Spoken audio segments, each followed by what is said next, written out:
every parent's worst nightmare is the idea of losing a child. But imagine losing twins on exactly the same day in your own home. That is what happened to Fernando, Vega and Angelina, Belinda, Calderon. And immediately the community were devastated, the police were confused, and everybody felt utterly bereft for this couple. But 6 months later, the couple faced charges. Because even though at first glance this seemed like some tragic incident, on reflection, it turns out the babies were in a horrific condition. They had injuries across their body, as well as signs of dehydration and malnourishment. In their horrifically short lives, the babies were subjected to inhumane and grotesque treatment at the hands of the parents who were meant to protect them most in this world. This is the tragic case of the deaths of Masael and Marina Vega.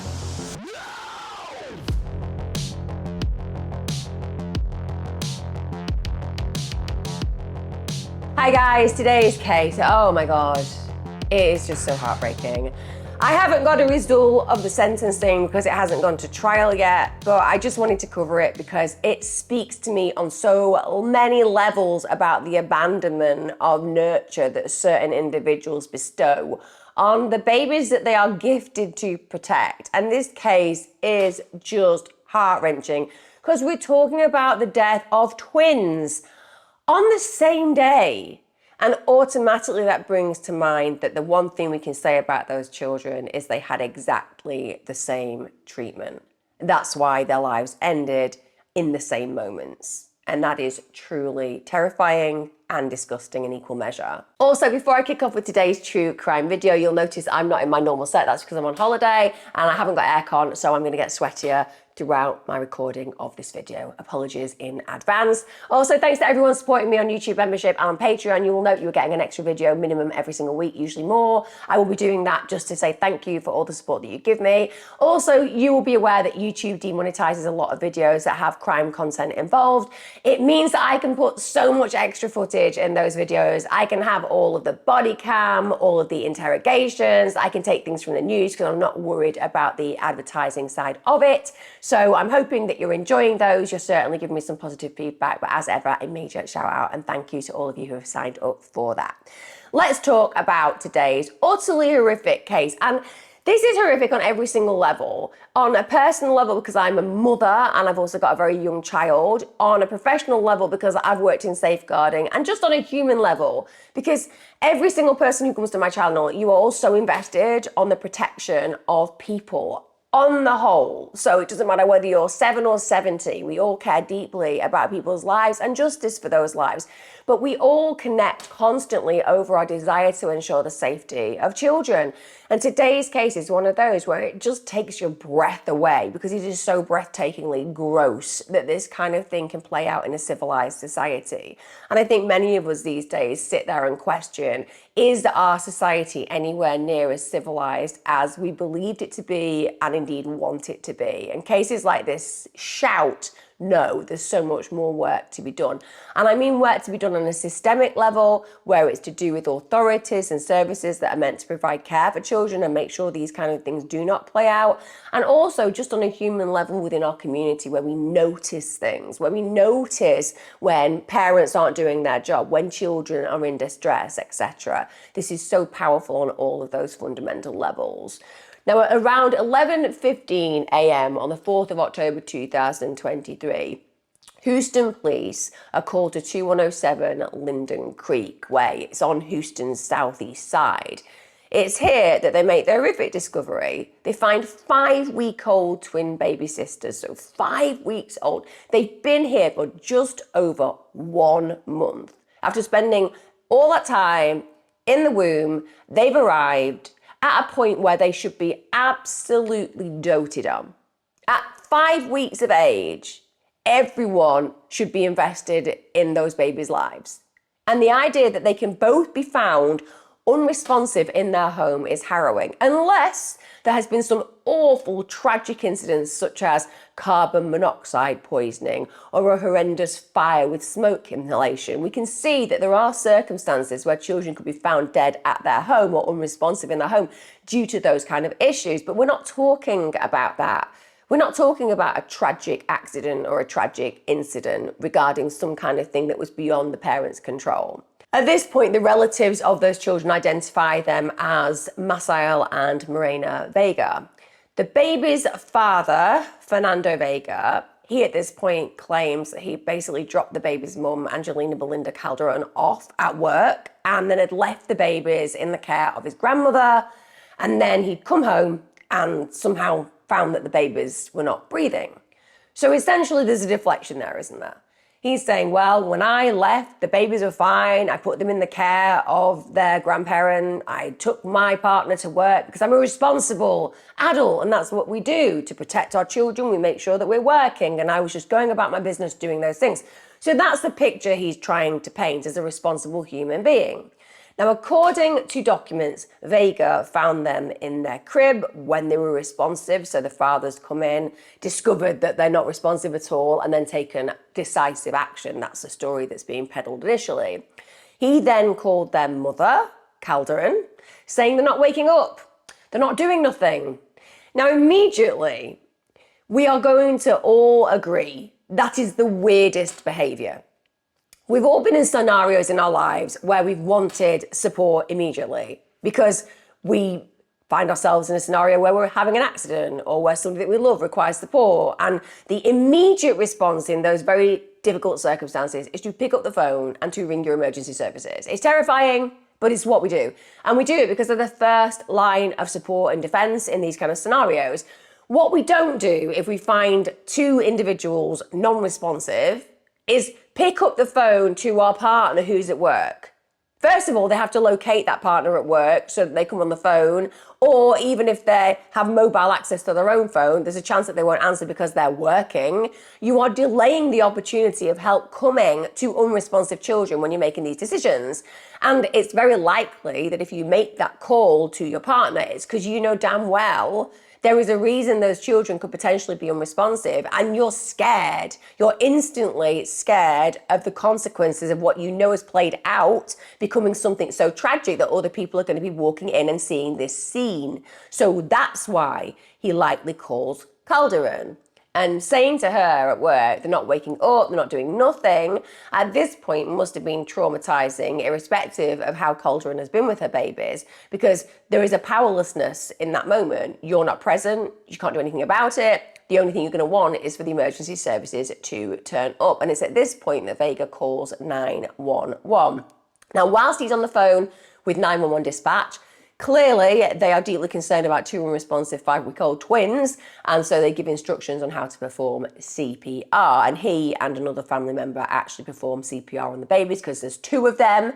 So we're dealing with two babies requiring CPR in the same moment. How do we get to a point where 5-week-old babies in exactly the same time frame are requiring this support? What kind of abandonment of responsibility, what kind of abandonment of care has gone on for these consequences to be occurring and playing out in this moment? Now, in spite of the fact that the emergency services get them to do CPR on the babies, neither of the twins survive, and they're pronounced dead shortly after police and paramedics arrive at the scene, which is the worst possible outcome possible. Now, of course, questions need to be asked.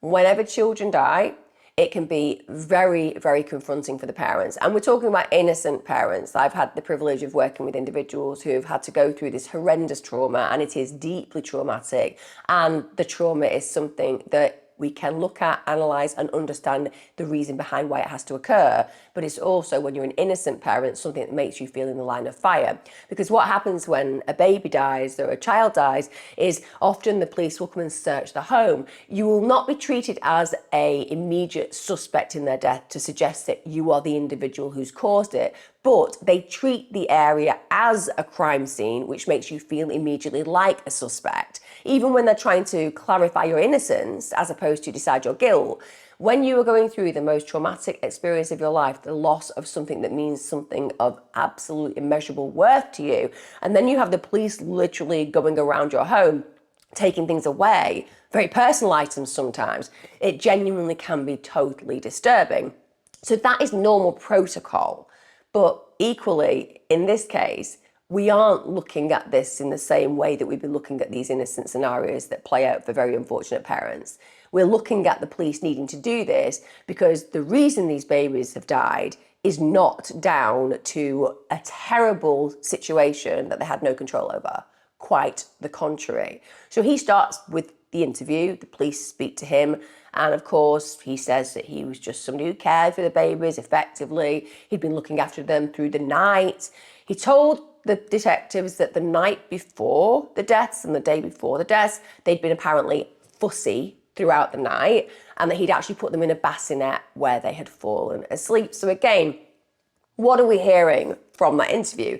He's basically saying to the police, I did everything within my power. Yes, I noted that the children were fussy, and it's amazing in these death scenarios when we're talking about children who've died way before their time, that often the parents will use this language, the language of fussy. They were fussy. So the indication that there was nothing too strange about what was happening. There was nothing extreme about their behaviour. They weren't hysterical. They weren't looking as if they were seriously unwell. But they weren't settling as well as they usually did. They were fussy. So an indication of, oh, maybe something was wrong, but it wasn't so pronounced and loud that I actually took any action. So he's minimizing in this moment. He's basically using language that makes it seem that something could have been wrong, but didn't seem so outlandishly wrong that he needed to take action. And then the idea that aside from them being fussy, they'd just gone and fallen to sleep, the indication is, well, how would I have possibly known anything was seriously wrong anyway? Because even though they had been fussing a little bit, they then just fell asleep. And we all want sleeping babies, don't we? I mean, everybody likes it when babies sleep. He then said that he'd last seen them at 6 a.m. in the morning. Allegedly, Calderon, the mother in this, she told the detectives that the night before their deaths, she had seen the babies shortly after midnight when she went to bed.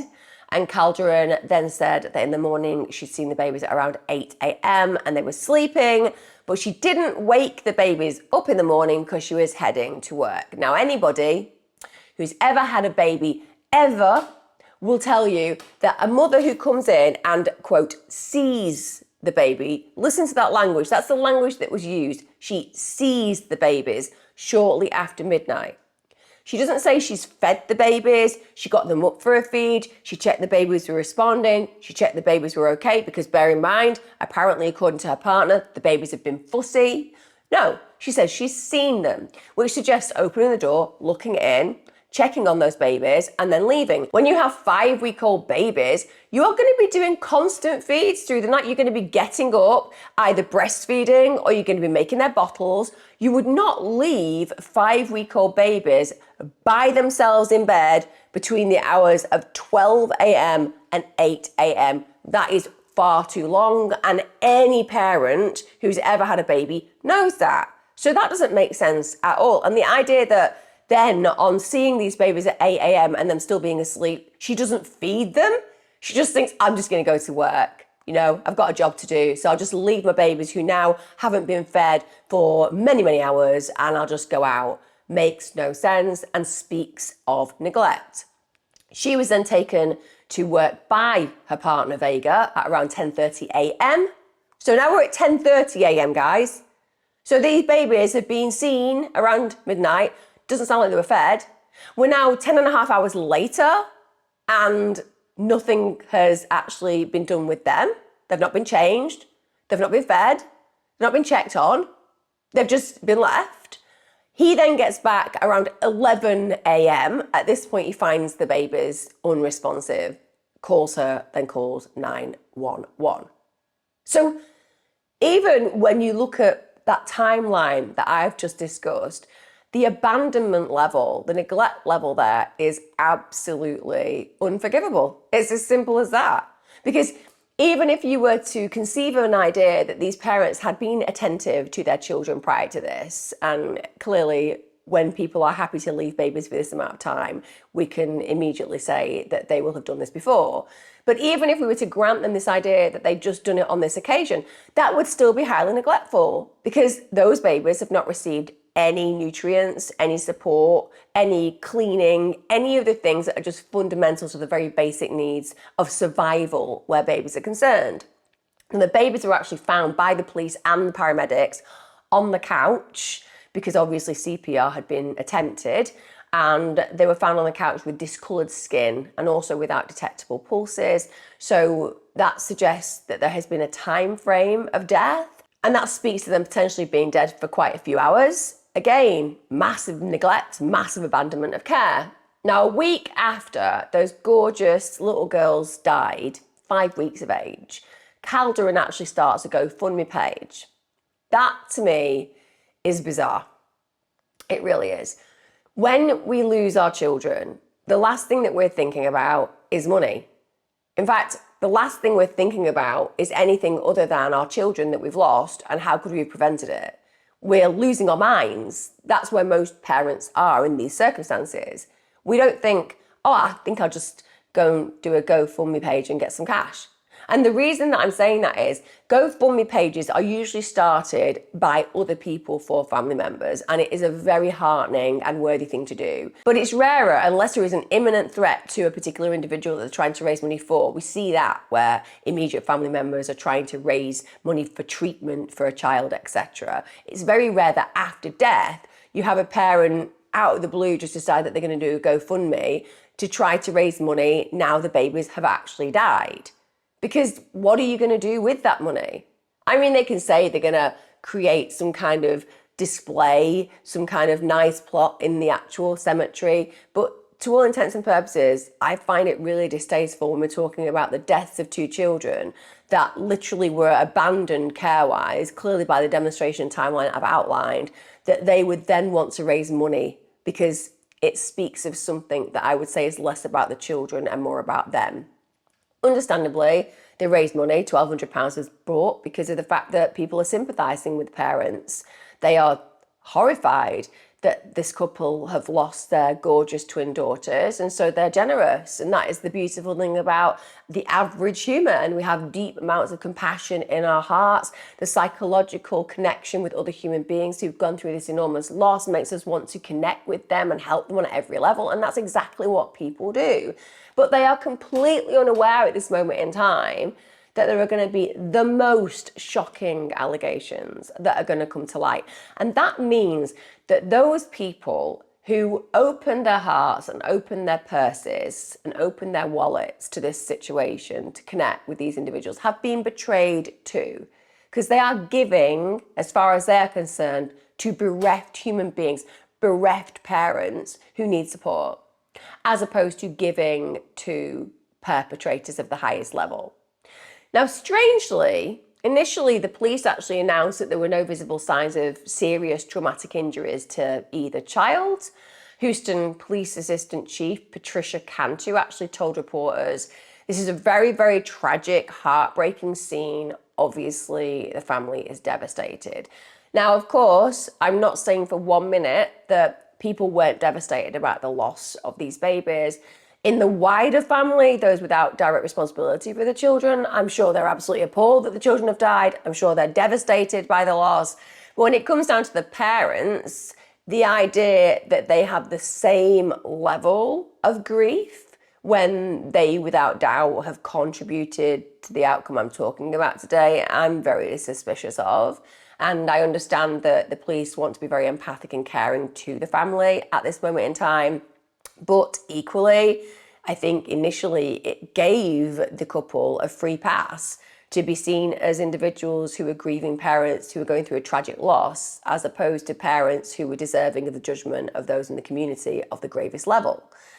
Now, unsurprisingly, as they start to dig deeper into this case, a lot more suspicion starts to grow over the parents of the children. And the reason for this is detectives start to notice the literal appalling state the infants were in at the time of their deaths. So, in spite of that initial suggestion that there was nothing obvious that had caused their deaths, so they weren't looking at a case where children had been murdered, when they start to dig deeper, they notice multiple bruises around their rib cages and arms and contusions. In fact, one 5-week-old child, had multiple fractures. Just let that sink in. We're talking about 5-week-old children with multiple fractures. Both of them have clearly experienced abuse. One potentially even more than the other, but nonetheless, just consider the vulnerability of these children and also the way that that vulnerability is being exploited by the adults who are meant to care for them. Now, an autopsy was carried out by Dr. Jesus Rico, who's a pathologist at the Harris County Institute of Forensic Science. And it is not a pretty story. It is horrific to know what played out with these children. It is incomprehensible to imagine that the 5 weeks these babies were on this planet, they were gifted to such monsters, as far as I'm concerned. Just think about the words blunt force injuries in association with 5-week-old babies, but that's what we're talking about. So they had blunt force injuries. There were old injuries, there were new injuries on both of the children. Some were days or even weeks old. They lived for 5 weeks, and some of the injuries were weeks old. So we're talking about from the very get-go, these twins were treated in the most deplorable way. There were contusions on various parts of their body. One infant had contusions on the forehead, torso, feet, and arms. One of the girls had multiple fractures, including to the left femur, ribs, and clavicle. Some of these fractures were actually partially healed because they were older, and this means that investigators automatically realised that multiple beatings had happened throughout their short lives. Multiple beatings. 5 weeks old, twins. Every baby is a blessing, it goes without saying. But when you are gifted with twins, there is just something so ultimately beautiful about that, isn't there? That you kind of have this opportunity to go through a pregnancy. And yes, it's challenging and it's difficult for a mother to do that. But then you have 2 babies and those babies are connected in the most beautiful of ways. And they will spend every birthday, every Christmas at the same age, same stage. They'll go to school together. They'll lead their lives together. They'll often have these really strong connections. So even though it is stressful, of course it is, you have 2 babies. That's 2 babies to feed, 2 babies to clothe, 2 babies to bring up, 2 babies to love, absolutely 2 babies to split your time with. And that can add stress, yes. But in the long term, what a beautiful story. And they were given that opportunity. And what we are hearing about is they took that opportunity. And not only did they destroy it, they literally destroyed the babies that came with it. It's very easy to decide that you don't want to have your babies. You can hand them over to child services. If you really are not in a space and place where you want to bring them up, there are going to be people who are very happy to bring them up for you, particularly 2 beautiful twin girls. So you have options. Instead, to take those children home and then to use them as some kind of personal punching bag, which undoubtedly is played out in this case, it betrays every single aspect, not just of a parent, but as a human being who should be prepared to look after the vulnerable in our society, and children are the most vulnerable.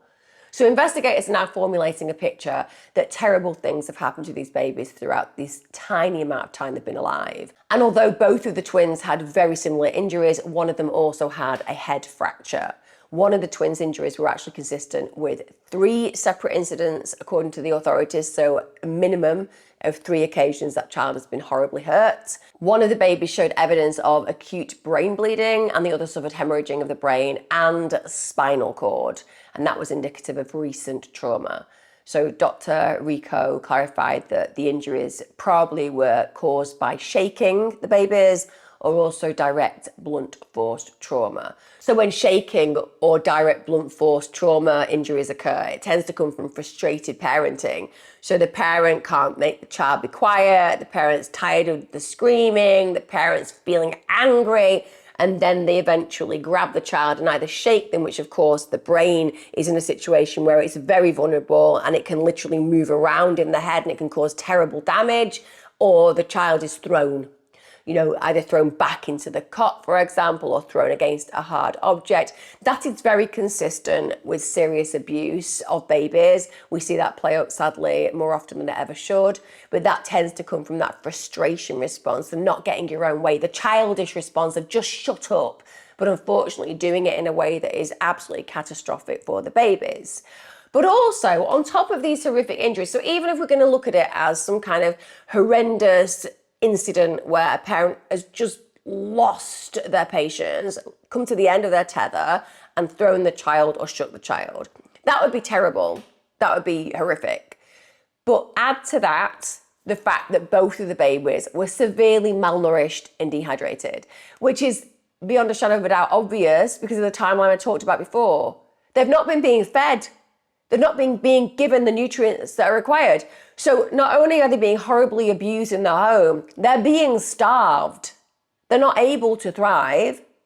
And that's why they didn't come round for all that period of time. They didn't have the energy, the building blocks of survival to actually be present. So even if they were dealing with agonizing pain, they wouldn't have had the actual energy to scream. They wouldn't have been able to express their discontent because they don't have the building blocks of survival because they weren't being given to them. They weren't being fed effectively. And that, again, speaks to an absolute abandonment on every level.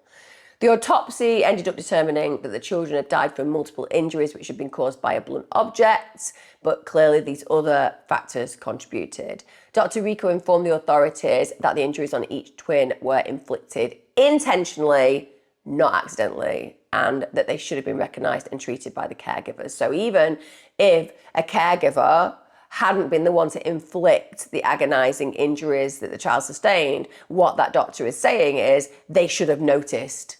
The fact that nobody actually attended the incidents that had led to these children being in pain meant that no one was looking after them appropriately. So like I said, even if you have not been the person who's been present when those children have received those kind of injuries, you are culpable because once those injuries have occurred, you have ignored the needs of that child. You've not got them help medically. You've not even noticed potentially that they're in agony. That means you are neglectful at the highest level when it comes to parenting. It's also discovered that the children had not received any checkups since being released from hospital, and they had also been born prematurely. I myself had a child who was born prematurely, my first son. I treated him like glass, and rightfully so, because first of all, he's premature, and therefore the fact that he's okay made me feel even more connected to him. The reality is I can't believe that in spite of all the problems that occurred, I get to hold him, I get to love him, I get to eventually take him home, how blessed I am. And that mindset is what carries you forward. You will do anything for your child because you're just so blessed and happy that they are okay. So you're also at this point advised by the medics and the experts around you what to do, how to act, how to attend, because they want to make sure that when they release you from hospital, you're doing the best for your child as well. So to all intents and purposes, these parents will have been advised about all these things, and they will have known that one of the things that we want to check on is failure to thrive where premature babies are concerned. But they haven't gone to any hospital checkups. And the problem here I have is that if we have twins that should be being checked up on and they're not being taken to any appointments, surely some kind of care services should get involved. And I do feel that that is a failure. I believe that there are premature babies being released to the care of young parents, and those young parents are not actually attending any appointments, then maybe a checkup should have been done because they are very vulnerable at this age.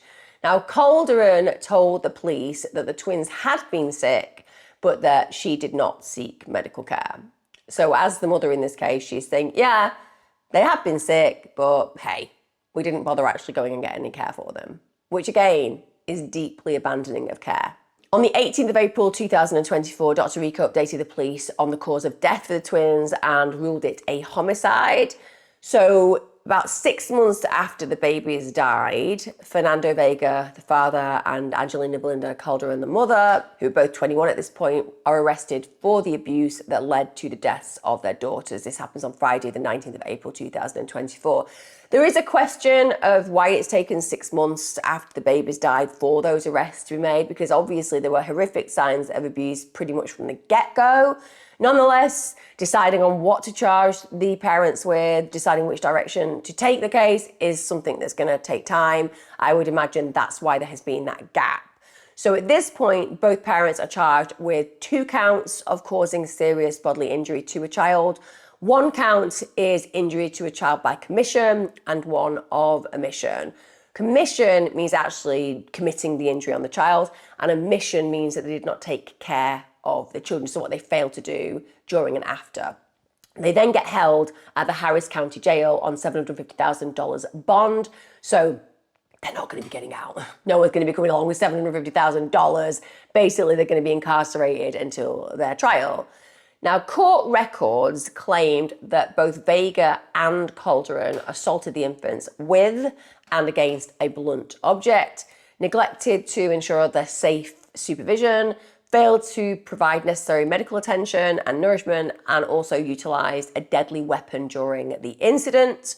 Both charges are first-degree felonies, so this means that if they're found guilty, the parents could literally spend the rest of their life behind bars. I would have absolutely no problem with that kind of a result. Genuinely, I don't think you get to be more horrendous as a human being than to allow your children to die in such terrible circumstances. And we're talking about 2 children dying. It genuinely deserves the strongest of sentences. Now, during an initial probable cause court hearing, I would say that Calderon seems far more emotional than the father in this case. She actually has this really emotional outburst, and this is at the end of her appearing in court. She actually says, "You were the last one with my kids when they fucking died. You're making me look like I'm a bad person. I was at work when they fucking died." And this is obviously referring to Vega, the father in this case. She's angry with him. But I would say, Calderon, you can't say you were the last one with my kids when they died.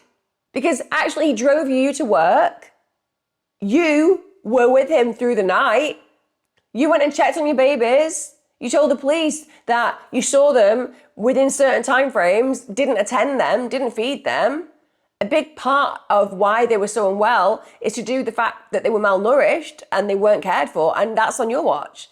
You can't just throw up a card at the end going, "I was at work when they actually died." Were you at work when they were injured every time? Were you at work when they weren't fed every time? You weren't at work 24/7 their entire life. They were 5 weeks old. 5 weeks old. So that emotional outburst and that projection, I don't buy into it just being Vega. I am sure that when it comes down to potential injuries, there could be a higher likelihood that Vega was the individual who'd actually harm them physically. He chooses to call her at work before calling emergency services. That in itself suggests a level of culpability and guilt. But she is certainly complicit in how these children have ended up in this scenario. She's had 5 weeks to be present with those children, to feed them appropriately, to clean them appropriately, to take care of them appropriately, to tend to them when they're in pain, which they would have been after the horrible blunt force trauma that they've suffered.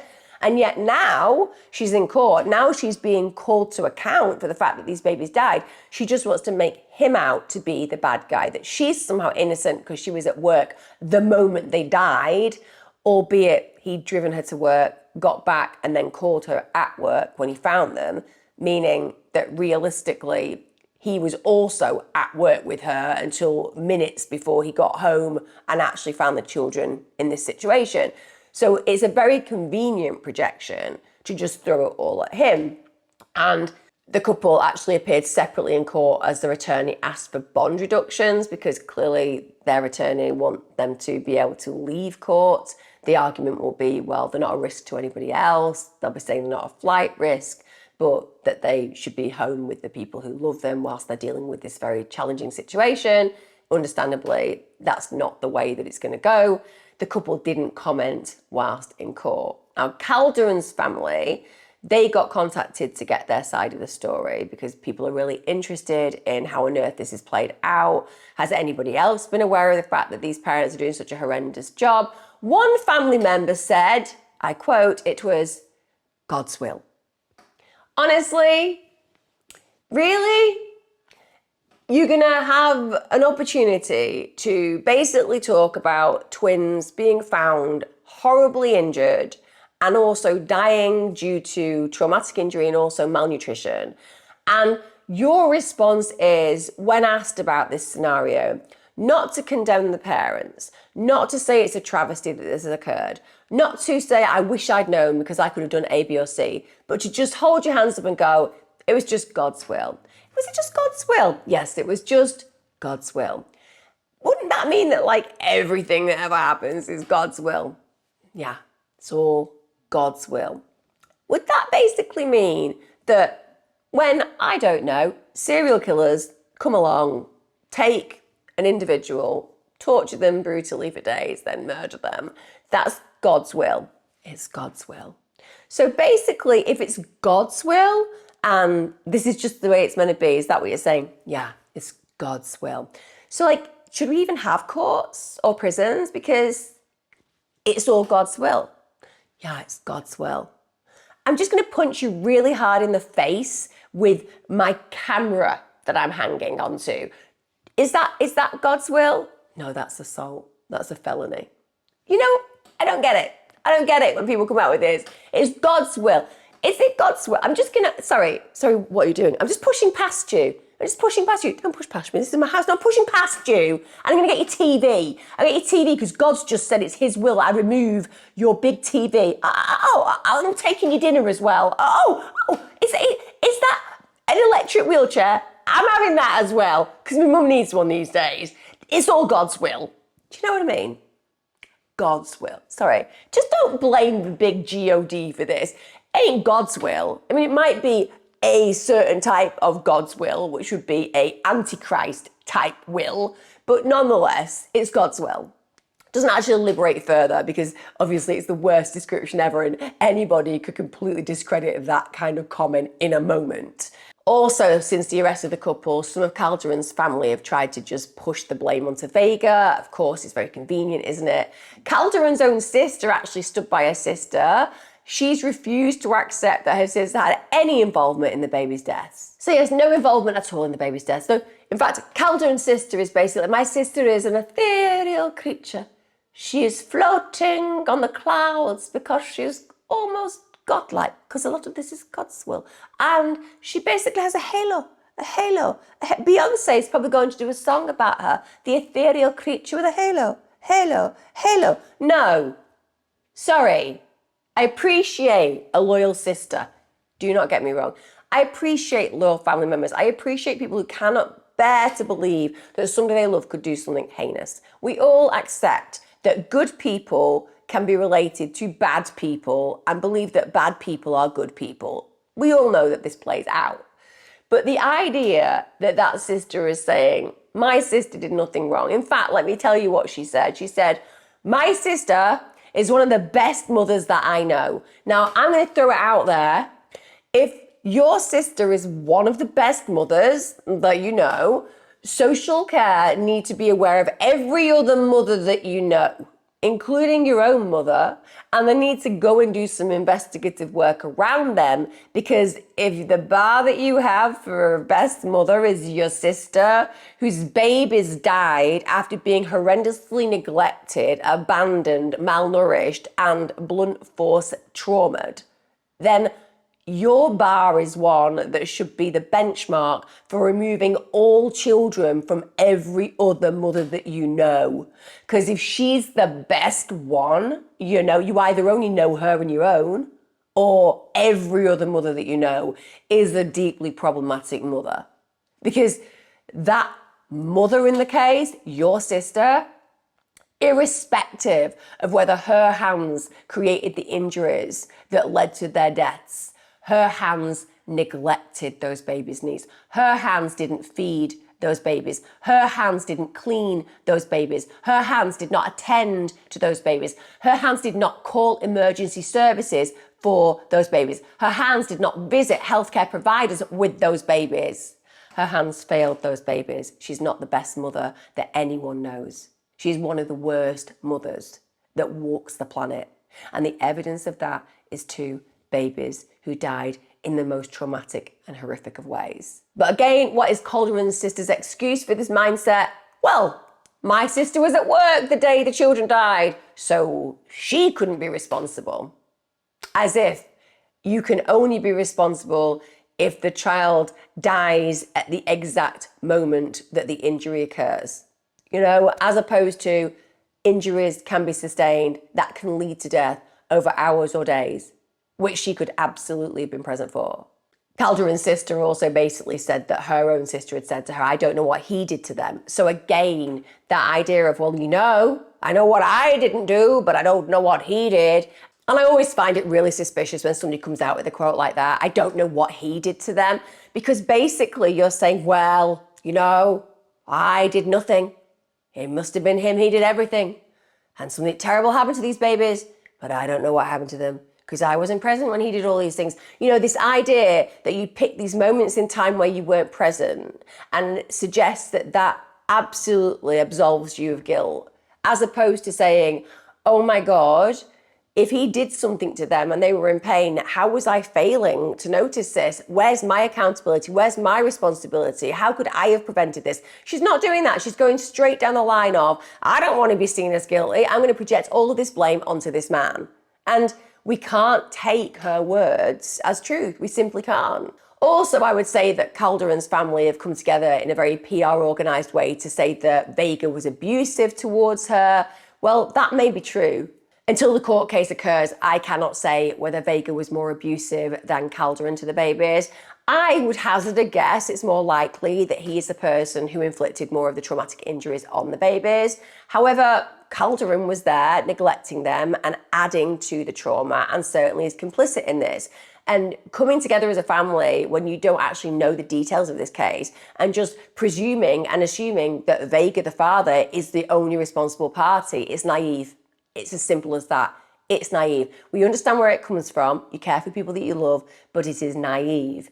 They also have said that Vega was abusive towards Calderon. That may well be the case. Equally, if you are in a scenario where your partner is violent to you and you have premature babies that you're bringing up and they are being aggressive towards them, get them out of the situation.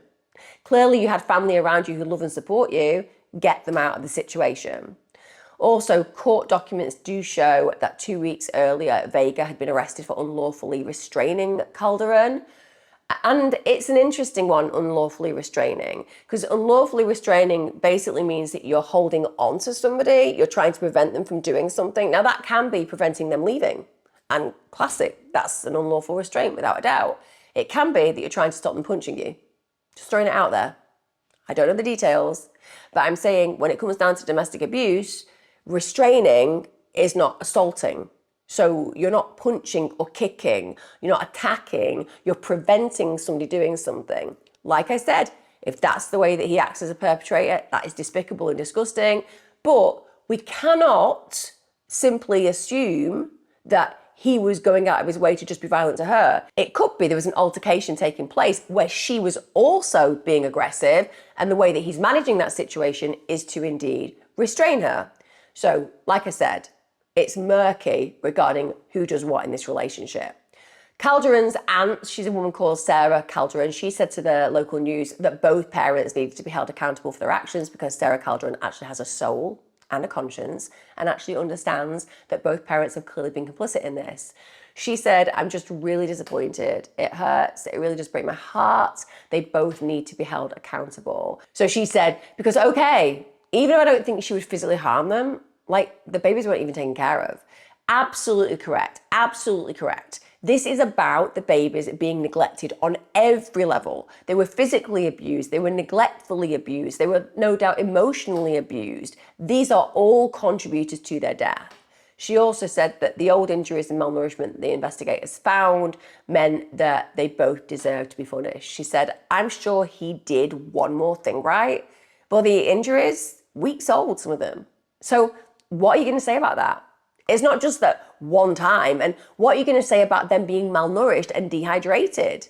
It's absolutely correct. And that's the bigger picture. So Calderon's family, who are standing by her, can just project the blame on the father in this case. But clearly, she had many opportunities that she could have intervened to create a different outcome. She chose not to. She chose not. If she can get herself to work every day, then she can get up and feed the kids. If she can attend to her responsibilities while she's going about her daily business at work, she can attend to her responsibilities when she's home with the children. If she can notice, for example, a customer's needs, then she can notice when her child is responding to a requirement for food. That didn't happen. That same aunt said that she wanted justice for the twin nieces and believes that until that happens, the babies won't be at peace. She said they were definitely loved. It was hard when they passed away. I couldn't believe it. I can't stop thinking about what they went through. And that's what somebody with a conscience has. that capacity to be able to empathise and stand in the shoes of others and to imagine what those babies went through in those final moments in weeks. And they were only here for 5 weeks. Now, Vega's defence attorney, a guy called Mario Madrid, he said his client was just, quote, coming to terms with the seriousness of the charges. I mean, really? You're coming to terms with it? Both of your babies are dead. How long do you need to come to terms with it? Surely it's a pretty instantaneous reality. If it comes down to this young man realising the rest of his life is likely going to be something that he serves behind bars, I understand that he's coming to terms with what he's going to lose. But the idea that he needs to come to terms with the seriousness of the charges is ludicrous when we're talking about the fact that he no longer has 2 babies because he was involved in killing them. And the egocentricity of being like, oh my God, really? People care enough that I might have to spend the rest of my life behind bars? That speaks, yes, to a naivety, yes, to a, shall we say, emotional immaturity that's certainly in line with the way those babies were treated, but also fundamentally to a selfishness that is beyond belief. Because what he's saying is it really that serious that I might have to spend the rest of my life behind bars? It's a resounding yes, Vega. A resounding yes. We can all have a round robin and everyone will go, yes, you should probably never see the light of day again because you let your babies die in the most heinous of circumstances and you contributed to their deaths. They don't get to live another day. Whether you spend the rest of your life behind bars or otherwise, it's life. You denied that of both of your babies. That same defense lawyer said the moment was big for him with the court. He said, I found him to be respectful with the court. I found him to be very respectful, but also very scared about the charges he is facing. So is that the mark that we have as a defense lawyer? That when Vega went into court, he was respectful and he was a bit scared? That somehow that stands out as him being a decent human? Lots of us can act in court like we're a decent human. And of course, being scared about the charges you're facing makes sense, but only because you're caring about you. You're not scared about the fact that you carried out the most heinous actions towards your child, and children in this case. You're scared because you're going to lose your freedom. And now you're going to put on the biggest act you can to make out that even though you've done something truly heinous, one day you'll be safe to walk the streets again. It's an elaborate act as opposed to a respectful show of the true human that you are. Now, it's believed by the police that the infant daughters suffered multiple beatings at the hands of the parents and were starved before their deaths in October 2023. The condition of the infants was described as utterly alarming. The prosecutor in this case said the allegations against the pair are, quote, horrific. They say that Vega and Calderon intentionally inflicted the injuries on the twin girls and obviously should have sought medical care. According to the prosecutor, the prison could face up to 99 years or life in prison. So the penalty actually for their charges ranges from 5 years to 99 years for this crime. I would imagine because we're looking at a consistent pattern of abuse and also there's 2 babies involved and also there's 2 parents who could have actually made a difference to the outcome, that we're looking at a more severe punishment year-wise regarding this charge and regarding this case if they're found guilty. Understandably, because the pathologist did rule this as a homicide, then if the prosecutor can gather more evidence and a grand jury decides that they can be charged with murder or additional charges, then that will happen. So the jury still really is out on this case. I will update this in the description below when I have a result, when it goes to court. I probably will also do a longer version, but I wanted to react now because it is so present and in the press, and it is just something that's really affected me. I'm sure it's affected so many of you. Like I said, I'll be really interested to see whether there's systemic failures and actually these children should have been checked on by social care and by doctors and medics, etc., because they were premature. And I feel like after 5 weeks, if they hadn't been checked up on, that should have occurred. And it could be that there are the classic lessons learned that we're used to on this channel. But certainly right now, the guilt, I think, is going to be split to both parents. And I do believe that both parents are going to be looking at a very hefty term in prison, unless one parent decides to say that they acknowledge that they are the responsible party, but that will not deny that the other parent has still been involved in the systemic neglect and abandonment of care of these children leading to their deaths. So both are undoubtedly, in my opinion, going to serve hefty prison sentences, and I think they absolutely 100% deserve to. Let me know how you feel about this case, guys. I know that for some of you who haven't been able to have children, we talk about that often on my lives when I do my premieres. We've all shared that because of my own story of infertility. It just breaks your heart when you see that two perfect babies were born into the hands of monsters, and that those monsters stole the lives and opportunities, where it comes down to the future of those babies, the care of those babies, and the love that those babies 100% deserved to experience. Let me know your thoughts in the comments below, and I'll see you again next time. Take care.